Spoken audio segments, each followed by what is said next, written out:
Assalamu alaikum everyone. Welcome to my channel Microbiology with Huria Khan.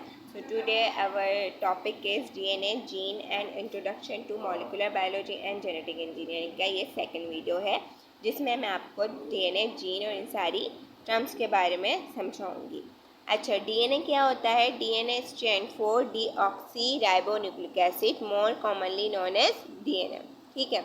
It is a complex molecule that contain all of the information necessary to build and maintain an organisms। जितनी भी information होती है कि कहाँ protein बनाने हैं, कहाँ उसकी डेफिशिएंसी हो रही है, ये सारी इंफॉर्मेशन डीएनए के अंदर मौजूद होती है। All living things have DNA within their cells। Her living organisms के अंदर, उसके सेल्स के अंदर डीएनए मौजूद होता है। ठीक है, अब हम बात कर लेते हैं जीन। जीन क्या होते हैं? A gene is the basic physical and functional unit of heredity. Genes act as instructions to make molecule called proteins। ठीक है, जीन क्या है? एक बेसिक फिजिकल और फंक्शनल यूनिट है हेरिडिटी का। ठीक है, जो डीएनए के अंदर होते हैं, यानी कि डिफरेंट जीन्स मिलकर डीएनए बना रहे हैं, जो एज अ एक्ट करते हैं हेरिडिटी मटेरियल। मीन्स के जो कि एक पेरेंट टू प्रोजेनी यानी कि पेरेंट टू डॉटर में जो भी चीज़ें ट्रांसफ़र हो रही हैं, तो ये सारी जीन के थ्रू होती हैं ना।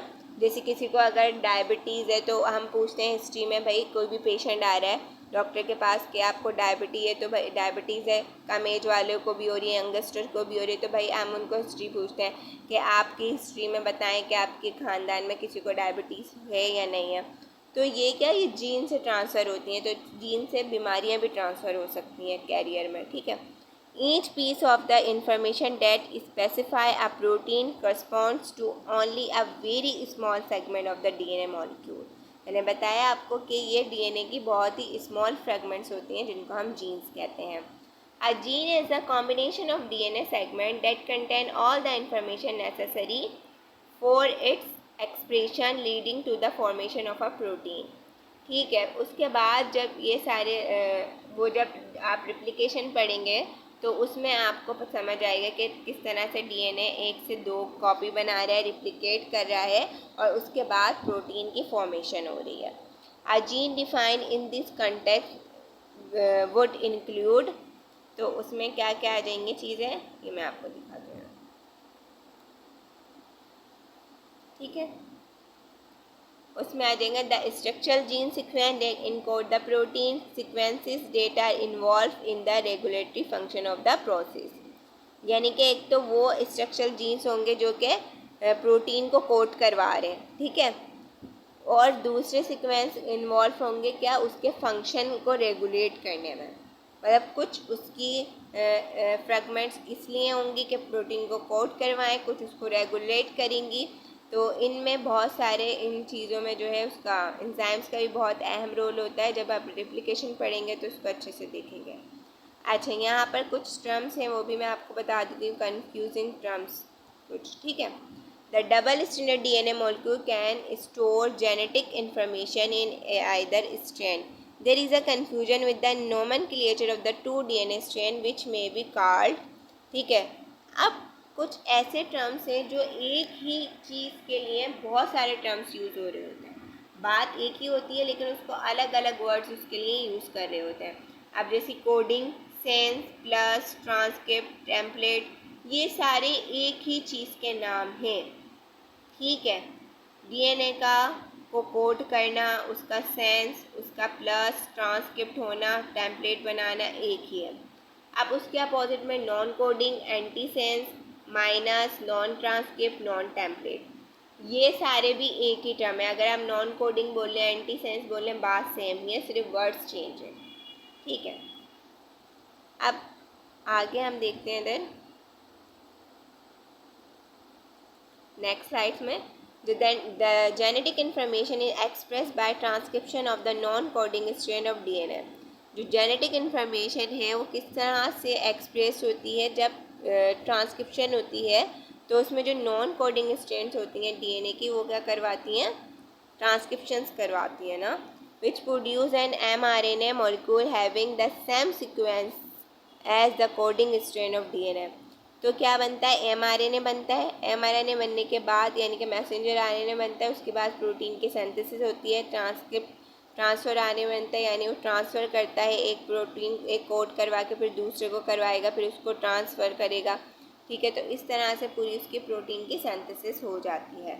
Although the RNA has uracil instead of thymine, बस इनमें कुछ डिफरेंस होते हैं डीएनए और आरएनए में। उनमें से एक मेन डिफरेंट क्या है कि डीएनए के अंदर थायमिन होता है और आरएनए के अंदर यूरेसिल होते हैं, नाइट्रोजन बेसिस जिसको हम कहते हैं डीएनए के। ठीक है, नाइट्रोजनस बेसिस।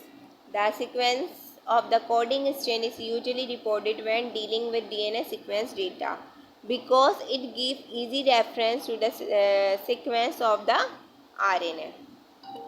ठीक है, इसके बाद मज़ीद इसके कुछ और पॉइंट्स हैं, उसे हम देख लेते हैं। केमिकल स्ट्रक्चर, अब केमिकली हम देख लेते हैं कि जो है आरएनए किस तरह से जो है वो वर्क कर रहा है। सॉरी, डीएनए की बात करें कि डीएनए जो है वो किस तरह से वर्क कर रहा है, वो भी हम देख लेते हैं इसके साथ साथ। उसका केमिकली हम देखें structure, DNA is a polymer of deoxyribonucleotide. ये इसका पॉलीमर है डीएनए, किसका? डीऑक्सीराइबोन्यूक्लियोटाइड का। All nucleic acid consist of nucleotides as building units, तो वो उसके क्या हैं? जितने भी न्यूक्लिक एसिड हैं वो न्यूक्लियोटाइड से मिलकर बनते हैं। और न्यूक्लियोटाइड्स क्या हैं? A nucleotide has 3 component। Nucleotide 3 चीज़ों से मिलकर बनी है, शुगर, नाइट्रोजीनियस बेसिस और फॉस्फेट ग्रुप। लेकिन जो न्यूक्लियोसाइड्स होती हैं वो क्या होती हैं? उनमें शुगर होती है और बेस होती है, उनमें जो है ये फॉस्फेट ग्रुप नहीं होता। ये बहुत जगह स्टूडेंट्स में मिस्टेक कर देते हैं और ये डिफरेंस बहुत जगह एग्जाम्स में भी आता है, तो वो गलत करते हैं। न्यूक्लियोटाइड हमेशा याद कर दें डीएनए की सीक्वेंस होती है जिसमें शुगर, नाइट्रोजनियस बेस और फॉस्फेट ग्रुप, ये तीनों चीज़ें होंगी। लेकिन जो न्यूक्लियोसाइड होगा उसके अंदर सिर्फ शुगर और नाइट्रोजनियस बेसिस होंगी, फॉस्फेट ग्रुप उसमें नहीं होता। इस चीज़ को याद रखना है, इसको नहीं भूलना है। ठीक है, in DNA the nucleotide is known as deoxyribonucleotide because the sugar in this case is deoxyribose। ठीक है, तो डीऑक्सीराइबोस क्यों न्यूक्लियोटाइड कह रहे हैं? क्योंकि इसमें राइबोस शुगर मौजूद होती है। The base is either a purine, ठीक है, एडिनोसिन और गोनिन, और अ पैरामिडीन, थाइमिन और साइटोसिन। ठीक है, अब ये दो तरह की इसमें बेसिस होती हैं, एक तो जिसको प्यूरिन ग्रुप कहता है, दूसरा है पैरामिडीन। प्यूरिन में आ जाती है एडिनाइन, गोनाइन, और पैरामिडाइन में आ जाती है थाइमिन और साइटोसिन, ये दोनों आ जाती हैं। ठीक है, अब देखें प्यूरिन का क्या है, ए और जी। अब डबल रिंग और सिंगल रिंग हो, ये तो उसके जब उसकी रिप्लिकेशन होती है तो उसके रिंग्स पर, उसकी रिप्लिकेशन पर डिपेंड करता है। पायरामिन यानी कि थाइमिन और साइटोसिन का जो कॉम्बिनेशन बनेगा। Consequently there are 4 different nucleotides, 4 तरह की डिफरेंट न्यूक्लियोटाइड्स होती हैं जो मैं बता चुकी हूँ आपको ऑलरेडी। ठीक है, the particular arrangement of the nucleotides as determined by the bases of a DNA molecule is known as the nucleotide sequence और डीएनए सीक्वेंस। तो हमें न्यूक्लियोटाइड सीक्वेंस या डीएनए सीक्वेंस कुछ भी इसको बोल सकते हैं। देखेंगे स्ट्रक्चरली भी बताया हुआ है, जीसी बेस पेयर यानी कि गोनाइन और साइटोसिन, और ये कौन सा है? एडिनाइन और थाइमिन का बेस पेयर दिखा रहे हैं आपको, और यहाँ पर एडिनिन और यूरेसिल। मैंने आपको क्या बताया? आरएनए की बात हो रही है तो थाइमिन की रिप्लेसमेंट में यूरेसिल आएगा। ठीक है, तो ये पूरा डीएनए का स्ट्रक्चर इस तरह से इनकी अरेंजमेंट होती है। एडिनाइन हमेशा पेयर करता है थाइमिन, साइटोसिन और गोनिन हमेशा दोनों पेयर करेंगे। थाइमिन और एडिनिन के बीच में डबल बॉन्ड होता है, और गोनाइन और साइटोसिन के बीच में जो है 3 हाइड्रोजन बॉन्ड होते हैं। ठीक है, इस तरह से इसका स्ट्रक्चर होता है। अब हम बात कर लेते हैं आगे नेक्स्ट स्लाइड की। अब 3 और 3 प्राइम और 5 प्राइम है, इसमें बच्चे बहुत सारे स्टूडेंट्स कंफ्यूज होते हैं 3 प्राइम और 5 प्राइम कहाँ पर होगा, तो वो नहीं समझ पाते। अब इसकी आसानी के लिए मैंने इसकी एक स्लाइड इसी वजह से ये आपको शो करके समझा रही हूँ कि अब ये देखिए यहाँ पर 3 प्राइम पे OH ग्रुप होगा और 5 पे जो है ये फॉस्फेट ग्रुप होगा। किस तरह से? ये देखें, the hydroxyl OH group is attached to the carbon at the 3 position, जो 3 कार्बन पे 3 पोजीशन पे जो कार्बन मौजूद होगा हमेशा इसका OH ग्रुप होगा। तो हमें इसको इस तरह से अंदाज़ा लगाएंगे, ये 3 है और ये 5 साइड है किसकी, डीएनए की, ठीक है। The phosphate group is directly attach to the carbon at the 5, ये 3 पे अटैच होता है और OH ग्रुप, और ये जो फॉस्फेट ग्रुप है 5। तो इसलिए ये जो पुरानी वाली स्ट्रेन होती है हमेशा 3 to 5 होती है, नई बनेगी वो 5 to 3 बनेगी। The OH group and phosphate group in a nucleotide are called the 3 prime end 5 prime group, ठीक है। The nucleotide is more appropriately describe as 2 deoxy nucleoside 5 triphosphate. तो मतलब ये नाम बता रहे हैं, एक एग्जाम्पल आपको देकर बता रहे हैं कि इस तरह से भी आप ग्रुपिंग लिख सकते हैं। These indicate that the OH at the second position is deoxygenated and the phosphate group is attached to the 5th position, ठीक है। तो ये आप इस तरह से भी निशानी लगा सकते हैं कि ये इंडिकेट करवाता है कि जो OH ग्रुप है ये कहाँ पर सेकंड पोजीशन पर मौजूद होता है, जहाँ डीऑक्सीजनेटेड मतलब कि जहाँ ऑक्सीजन, जहाँ पर OH ग्रुप होता है, ठीक है। और फॉस्फेट ग्रुप हमेशा 5 कार्बन यानी 5 पोजीशन पर मौजूद होगा। इसी को थोड़ा इन्होंने एक्सप्लेन किया हुआ है। The 5 phosphate and contain 3 phosphate but in the 3 to 5 phosphodiester bond to the phosphates are cleft during bond formation. अब इनके दरमियान में जो बॉन्ड होता है वो होता है फॉस्फोडाइस्टर बॉन्ड मौजूद होता है न्यूक्लियो टाइड्स के बीच में। Due to the phosphodiester linkage the DNA molecules are directional. तो इसी वजह से ये क्या होता है, डायरेक्शनल होता है। One end of the chain contain a free phosphate group and the other end a free OH group. It is particularly important in cloning to specify the 2 ends of a DNA molecules.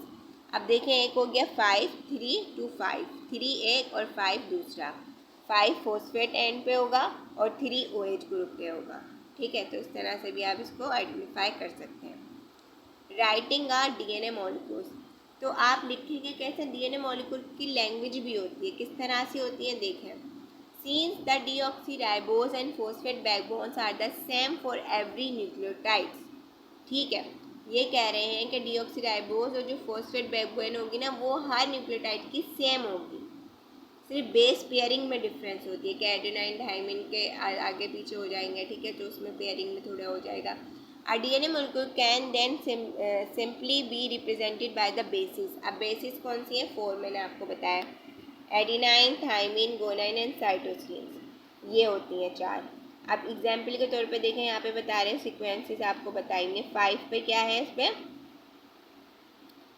अब इसके ऊपर क्या होगी, हमेशा thymine होगी, यहाँ पे adenine होगी, यहाँ पे साइटोसिन होगी, यहाँ पे एडिनाइन होगी, यहाँ पे गोनाइन, यहाँ पे cytosine cytosine adenine adenine guanine और थाइमिन।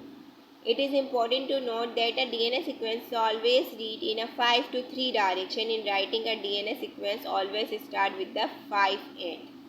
ये मैंने आपको बता चुकी हूँ कि पुरानी 3 to 5 और न्यू 5 to 3 इस तरह से होगी ना, ठीक है। तो इस तरह से इनकी क्या, इनको रिप्रेजेंट करवाया जाता है। तो अगर हम इसकी साइज़ की बात करें तो ये BP बेस पेयर या KB किलो बेस में हम इसको मेजर करते हैं कि कितने बेस पेयर्स हैं, ठीक है। The size of a DNA molecule is measure by the number of nucleotides, ठीक है। The common unit for double standard DNA का क्या होगा, डीएनए किस में मेजर करेंगे, BP में, यानी कि बेस पेयर। और अगर 1000 बेस पेयर होंगी तो उनको हम किलो बेस पेयर में, यानी कि K मतलब 1000 के बराबर है, किलो बेस पेयर में उनको KB में करेंगे। और अगर मिलियन में होंगी तो हम उसको मेगा बेस पेयर में करेंगे। अगर सिंपली होंगी तो उसको BP, अगर 1000 में होंगी तो उसको हम KB, और अगर उससे भी ज़्यादा होंगी तो MB में हम उसको रीड करेंगे, यानी कि साइज़ को रीड करेंगे। आई होप कि इंट्रोडक्टिव वीडियो आपको समझ आई होगी। इंशाल्लाह मैं नेक्स्ट सेक्शन में और इसकी नई सीरीज़ जो मैंने ये बनाई है उसमें और आपको वीडियो लेक्चर में बताऊँगी। If you any confusion any question about my whole lecture, please you can ask me in my comment section box. Thanks for watching. Stay healthy, stay blessed. Allah Hafiz. Please like, share and subscribe my channel again.